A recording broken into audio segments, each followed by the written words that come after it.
При формировании нового состава правительства Коми приоритет будет отдан людям, которые знают республику.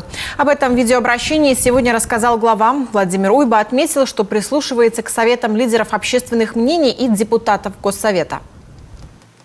Для меня очень важно, чтобы человек был, первое, профессионален, второе, честен и бескорыстен, и третье, действительно пришел работать для повышения уровня жизни вас, уважаемые жители республики, и улучшения экономических показателей республики.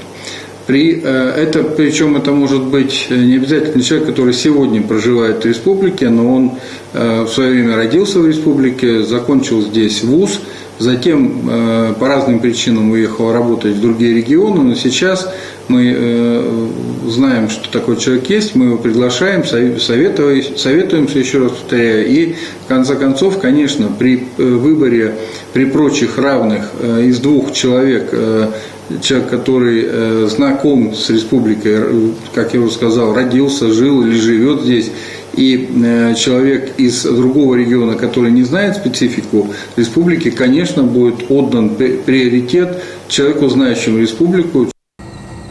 Планы большие. До 2026 года власти должны закончить диверсификацию республики.